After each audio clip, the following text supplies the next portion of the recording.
Ma'asyiral muslimin yang dimuliakan Allah Subhanahu wa taala, begitulah setan itu menghasut dan memberikan was-was. Lah kisah Ashabur Rass di sini. Kita tahu bahwa mereka para penyembah pohon, dan itulah sejarah, ada yang mengatakan sejarah pertama kaum yang menyembah pohon itulah Ashabur Rass. Dulu saya masih kecil waktu di Jawa Barat itu, masih banyak pohon-pohon beringin itu yang dikeramatkan. Hampir tidak ada satupun pohon beringin kecuali ada sesajennya. Di situ ada nasi sedikit, telur setengah, ikan teri gitu. Mungkin kalau jinnya agak gede, mungkin ikannya mungkin nggak teri lagi kalau sekarang ya.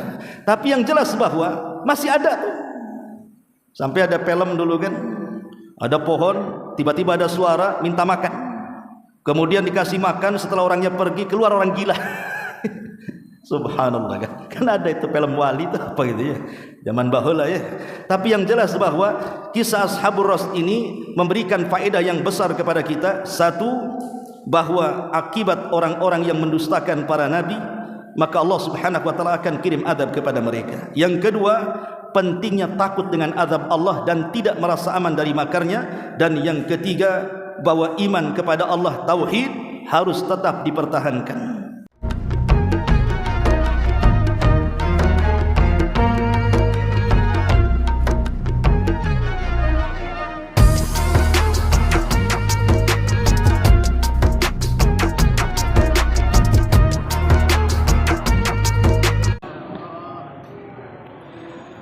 Alhamdulillah wassalatu wassalamu ala rasulillah wa ala alihi wa sahbihi wa mawalah wa la hawla wa la quwata illa billahi wa ba'd.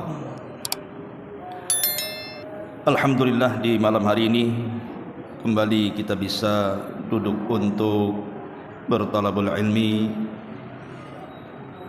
membahas tentang qasasul Quran, kisah-kisah di dalam Al-Quran. Dan malam ini kita akan mengisahkan satu kisah yang disebut oleh para ulama tafsir sebagai kisah Ashabu Ar-Rassi, Ashabur Rass. Siapa Ashabur Rass ini? Dan siapa nabi yang diutus kepada penduduk Ashabur Rass ini? Kemudian azab apa yang Allah Subhanahu wa taala timpakan kepada mereka karena mereka mendustakan nabinya. Kisah Ashabur Rass ini tercantum di dua surat dalam Al-Quran. Pertama disebut dalam surah Al-Furqan ayat 38 dan 39. Dan yang kedua terdapat dalam surah Qaf ayat 12 sampai 14. Kita baca ayatnya, baru kita kisahkan ceritanya. Allah Subhanahu wa taala berfirman dalam surah Al-Furqan, wa 'adan wa thamud wa ashabar rassi wa qurunan baina dzalika katsira wa kullan darabna lahul amsal wa kullan tabbarna tatbira. Dan telah kami binasakan kaum Ad, kemudian kaum Thamud dan penduduk Ras, serta banyak lagi generasi di antara kaum-kaum itu.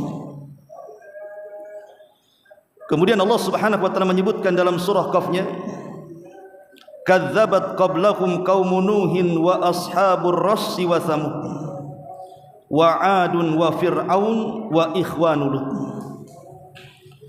wa ashabul aikati wa qaumut tubbah kullun kadzabar rusul fa haqqa wa'id. Sebelum mereka kaum Nuh, kemudian penduduk Ras dan kaum Thamud telah mendustakan rasul-rasul. Demikian juga kaum Ad, Fir'aun dan kaum Lut serta penduduk Aikah dan kaum Tubbah, semuanya telah mendustakan rasul-rasul, maka berlakulah ancamanku atas mereka. Di dua ayat ini Allah Subhanahu wa taala menyebutkan kalimat Ashabur Rass, penduduk Ras. Siapa penduduk Ras ini? Ahli tafsir banyak yang kemudian mereka mengungkapkan pendapat masing-masing. Pertama, ada yang mengatakan bahwa Ashabur Rass adalah kaumnya Nabi Syuaib. Artinya Ashabur Rass itu tinggal di Madian. Dan ini pendapat yang dinukilkan Ibnu Katsir oleh sebagian ahli tafsir. Yang kedua, ada yang mengatakan bahwa Ashabur Ras mereka adalah sebuah kaum yang memendam nabinya dalam sumur. Arassu nabiyahum fi bi'ri, mereka memasukkan nabi mereka ke dalam sumur, kemudian mereka pun mengubur hidup-hidup. Dan ini pendapat Ikrimah rahimahullahu ta'ala. Kemudian yang ketiga, ada yang berpendapat bahwa Ashabur Ras adalah kanu kauman ya'budunal awthan fi biladi Syam. Mereka adalah sebuah kaum yang menyembah berhala di negeri Syam. Kemudian mereka pun singgah di sebuah sumur. Ketika mereka melakukan kesyirikan kepada berhala-berhala itu, maka Allah subhanahu wa ta'ala kemudian timpakan gempa dan memendamkan mereka ke dalam tanah. Dan ini pendapat Imam Dhahak. Kemudian yang keempat, ada juga Ashabur Ras mereka adalah ashab yang disebut dalam surah Yasin yang sudah saya kisahkan. Ada dalam surah Yasin itu satu nama yang disebut dengan Habibun Najjar, yang Allah katakan wa ja'a min aqsal madinati rajulun yas'a, dan telah datang dari penjuru kota seorang laki-laki yang bergegas untuk menolong tiga nabi yang diutus kepada sebuah negeri. Ini juga satu pendapat. Kemudian yang kelima, ada yang mengatakan bahwa Ashabur Ras tinggal di Yamamah, maksudnya tinggal di Yaman. Dan ada juga yang mengatakan bahwa Ashabur Ras mereka adalah satu kaum yang tinggal di tempat yang pernah didiami oleh kaum Tsamud. Dan banyak sekali pendapat-pendapat yang lainnya. Tetapi Imam Ibnu Katsir rahimahullahu ta'ala menguatkan bahwa Ashabur Ras adalah sebuah kaum dari bagian Madian, di mana diutus kepada Madian Ma'ruf seorang nabi Arab yang bernama Syuaib alaihi salatu wassalam. Bagaimana kisahnya? Al-Quran memang tidak menjelaskan kisahnya, hanya menyebutkan namanya saja, Ashabur Ras, gitu saja. Terkadang cerita-cerita Nabi sendiri dalam Quran itu kan ada yang dikisahkan secara gamblang, seperti kisahnya Nabi Musa, kisahnya Nabi Yusuf memang diceritakan secara gamblang. Tapi ada juga Nabi yang dikisahkan secara global saja, seperti Nabi Syuaib, Nabi Saleh dan yang semacamnya. Tapi ada juga Nabi yang hanya disebutkan nama, tidak ada ceritanya, seperti Ilyasa, Zulkifli dan yang lainnya. Tentu hikmahnya yang tahu hanya Allah subhanahu wa ta'ala. Kenapa tidak diceritakan sedetail mungkin? Karena saya katakan bahwa Quran itu bukan kitab sejarah. Kalau kita ingin mengetahui sejarah secara detail, jangan membaca Quran, tapi beralihlah kepada kitab-kitab sejarah yang ditulis para ulama. Karena Quran itu kitab ibrah, kitab yang diambil pelajarannya. Lalu Ashabur Ras ini bagaimana kisahnya kalau tidak diceritakan dalam Quran? Bahkan hadis pun tidak menceritakannya. Tapi ternukil dari pendapat-pendapat para sahabat seperti Ibnu Abbas, kemudian juga Ali radhiyallahu an, kemudian juga Ka'ab al-Akhbar, dan banyak sahabat yang menceritakan tentang kisah Ashabur Ras ini secara global seperti ini. Dahulu ada sebuah kaum ini diberikan nikmat yang luar biasa oleh Allah subhanahu wa ta'ala, di mana kaum ini pekerjaan mereka adalah pekerjaannya menjadi petani. Dan subhanallah, pertanian mereka sangat subur sekali dan menghasilkan hasil yang sangat banyak sekali, sehingga kehidupan mereka sangat makmur sekali. Masalahnya, nikmat yang Allah subhanahu wa ta'ala anugerahkan kepada mereka bukan dibalas dengan syukur nikmat, tapi dibalas dengan kekufuran. Apa kekufuran mereka? Di tengah-tengah Ashabur Ras itu ada satu pohon yang sangat besar. Konon katanya pohon ini yang menanam adalah salah satu putra Nuh alaihi salatu wassalam yang bernama Yafis ibnu Nuh. Dialah yang menanam pohon itu. Sampai kemudian pohon ini tidak mati dan hidup sampai di zaman Ashabur Ras. Lah mereka itulah kemudian menyembah pohon ini. Lah Ashabur Ras itu terdiri daripada 12 kabilah. Jadi masing-masing kabilah mereka menanam pohon dengan pohon yang sama, tetapi irigasinya ataupun aliran airnya untuk menghidupkan pohon itu bersumber dari pohon yang sangat besar yang mereka sangat keramatkan. Begitulah Ashabur Ras, mereka adalah kaum penyembah pohon. Pohon yang sangat besar sekali, disitulah ada sumur. Makanya nanti kisahnya disebut Ras, karena Ras itu artinya nabi yang dipendam dalam sumur. Jadi dari sumur itulah ada sumber, lah airnya tidak pernah habis. Jadi airnya itu dialiri kepada 12 kabilah dan menghasilkan dari air itu pertanian yang sangat subur makmur, sehingga mereka diberikan nikmat yang gemilang oleh Allah Subhanahu wa taala, di mana hasilnya tidak pernah dirugikan. Lah setiap tahun Ashabur Ras ini mereka mengadakan perayaan di sekitar pohon yang dikeramatkan itu. Joget-joget, nyanyi-nyanyi, minum arak dan yang semacamnya. Sampai akhirnya setan itu masuk ke dalam pohon. Kemudian setan itu akan bersuara di balik pohon itu dan mengatakan, laqad qabiltu idakum fatibu biha nafsakum. Aku telah terima perayaan yang kalian persembahkan kepadaku, maka perbaikilah diri-diri kalian. Jadi mereka menganggap bahwa suara itu adalah Tuhan mereka. Apabila terdengar suara ini, bubarlah perayaan mereka. Artinya apa yang mereka rayakan telah diterima oleh Tuhan-Tuhan sesembahan mereka. Sampai akhirnya Allah Subhanahu wa taala utus kepada mereka seorang nabi. Memang nabi ini majhul, tidak disebutkan namanya, tetapi oleh sebagian ahli tafsir mengatakan nama nabi ini adalah Handalah ibnu Sufyan.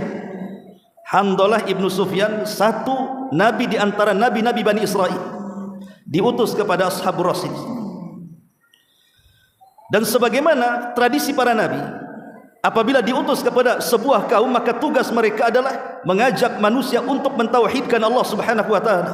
Walaqad ba'atsna fi kulli ummatir rasulan an ibudullaha wajtanibut taghut. Dan tidaklah kami utus pada tiap-tiap umat seorang rasul kecuali mereka akan menyuarakan kepada umatnya, sembahlah Allah, tauhidkan Allah, dan jauhi sesembahan selain daripada Allah alias taghut. Semua para nabi mendakwahkan tauhid. Jadi nabi ini mengajak kepada penduduk Ras ini jangan menyembah pohon, karena pohon itu bukan Tuhan.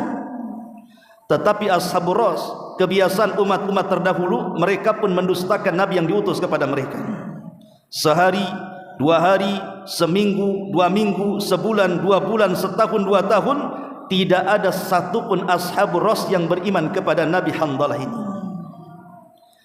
Akhirnya kemudian Nabi ini berdoa, dan kita tahu bahwa setiap para Nabi itu punya doa pamungkas yang kalau dia berdoa pasti mustajab.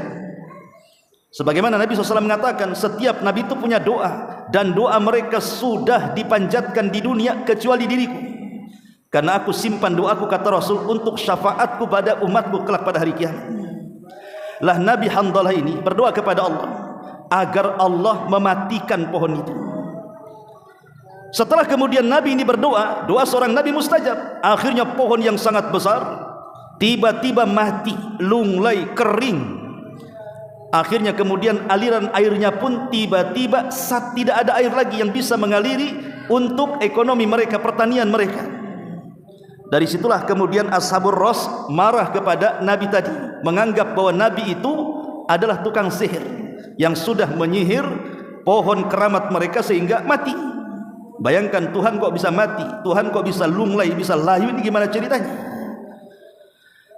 Akhirnya kemudian mereka menganggap bahwa Nabi itu tukang sihir. Begitulah setiap Nabi yang diutus kepada umatnya pasti akan didustakan dan akan diistihzakan, diolok-olokkan dengan sebutan tukang sihir.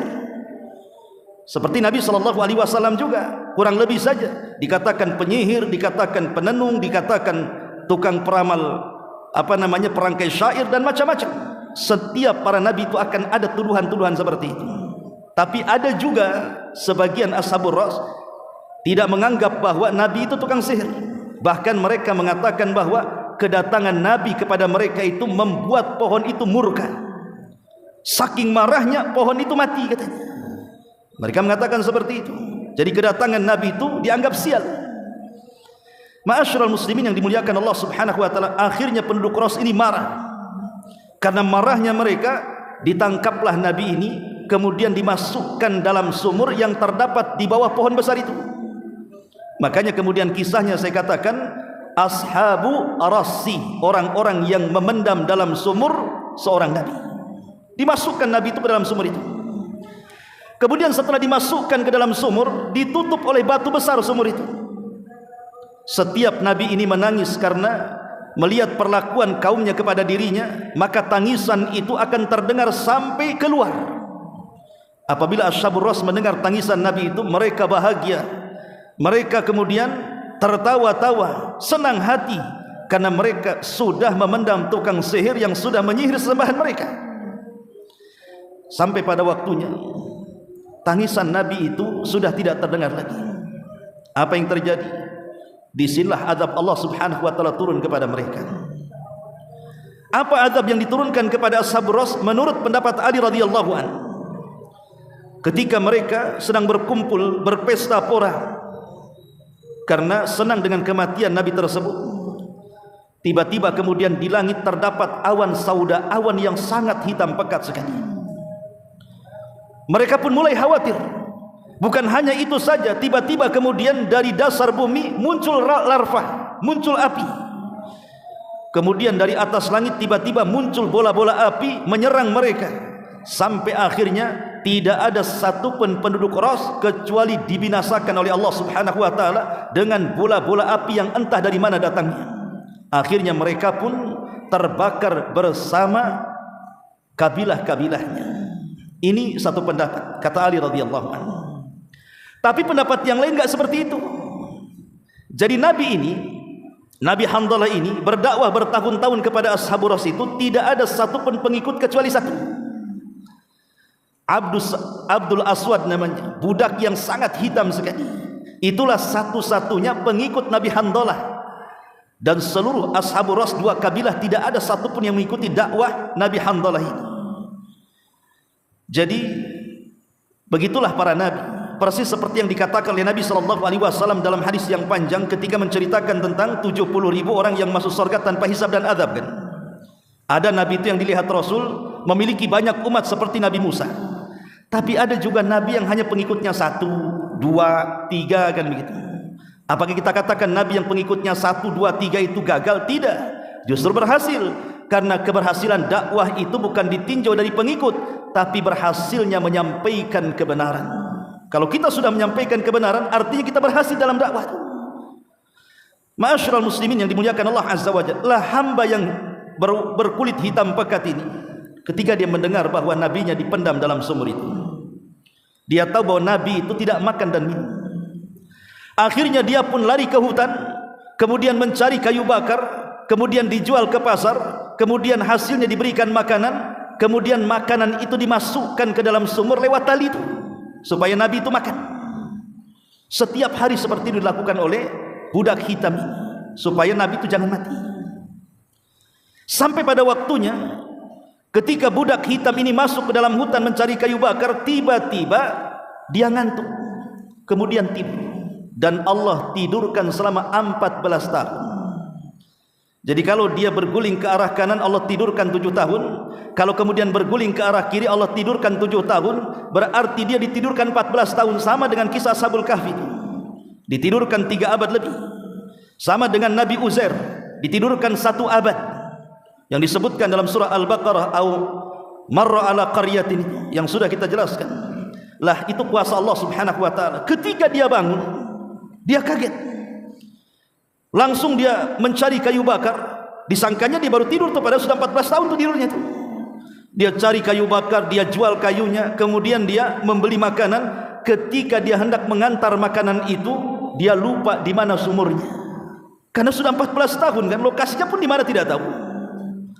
Akhirnya dia pun menangis, kemudian berdoa kepada Allah subhanahu wa ta'ala agar nabi itu diselamatkan. Ma'asyiral muslimin yang dimuliakan Allah azza wa jalla, ada juga kisah yang mengatakan bahwa sebenarnya nabi itu diselamatkan oleh ashabur ras. Jadi ketika nabi itu di dalam sumur dan nabi itu berdoa agar kaum ashabur ras itu diazab oleh Allah subhanahu wa ta'ala, tatkala ashabur ras itu merasakan bahwa azab Allah akan menimpa mereka, mereka pun sadar, kemudian mengambil nabi itu, dan barulah kemudian mereka beriman semuanya, sehingga tidak turun azab kepada mereka. Jadi macam-macam pendapat para ulama tentang kisah ashabur ras di sini. Tapi intinya bahwa mereka adalah kaum penyembah berhala berbentuk pohon, dan setan itu berusaha untuk menyesatkan anak Adam dengan membuat suara-suara terutama kepada tokoh-tokoh agar supaya tokoh-tokoh itu sesat dan menyesatkan manusia. Dan itu pernah terjadi kepada Syekh Abdul Qadir Jailani.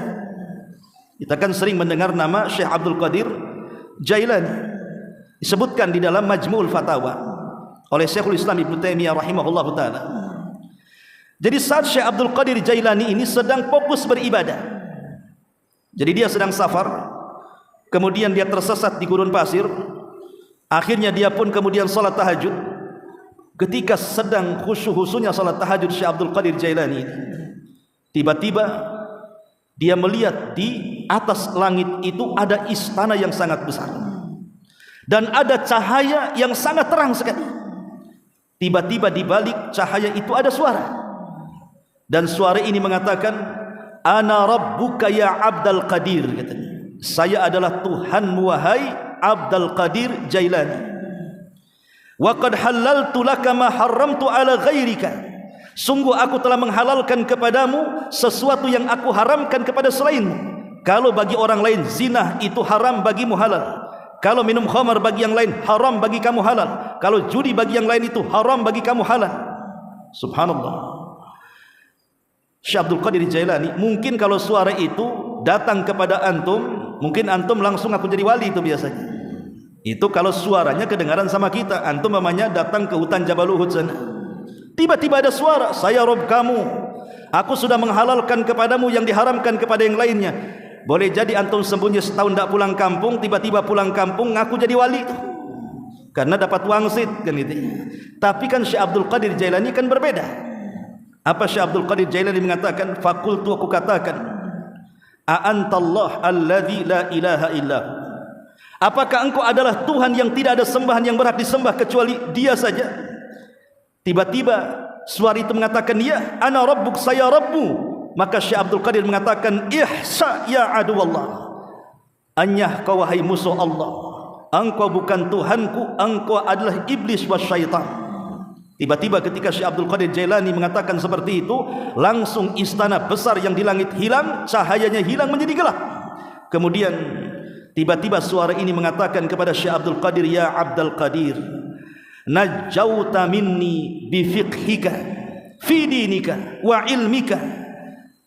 Kemudian dia mengatakan, "Engkau telah selamat wahai Abdul Qadir dari fitnahku kepadamu karena kecerdasan dan pengetahuan.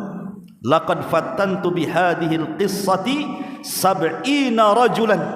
Sungguh, kata setan ini, aku sudah membuat fitnah kepada tokoh-tokoh besar sepertimu sebanyak sab'ina rajulan, 70 orang. Aku buat suara mereka kepada mereka, aku ngaku Tuhan kepada mereka, dan aku berhasil memfitnah mereka kecuali engkau wahai Abdul Qadir. Jadi di sini kita tahu bahwa setan itu dia akan berusaha untuk memberikan was-was kan. Terkadang kepada orang salat dibuat was-was oleh setan supaya cepat gerakannya. Makanya ada istilah tarawih itu apa namanya? Singkat rakaatnya, cepat gerakannya, kilat juga gerakannya. Terkadang dibuatnya orang tidak khusyuk.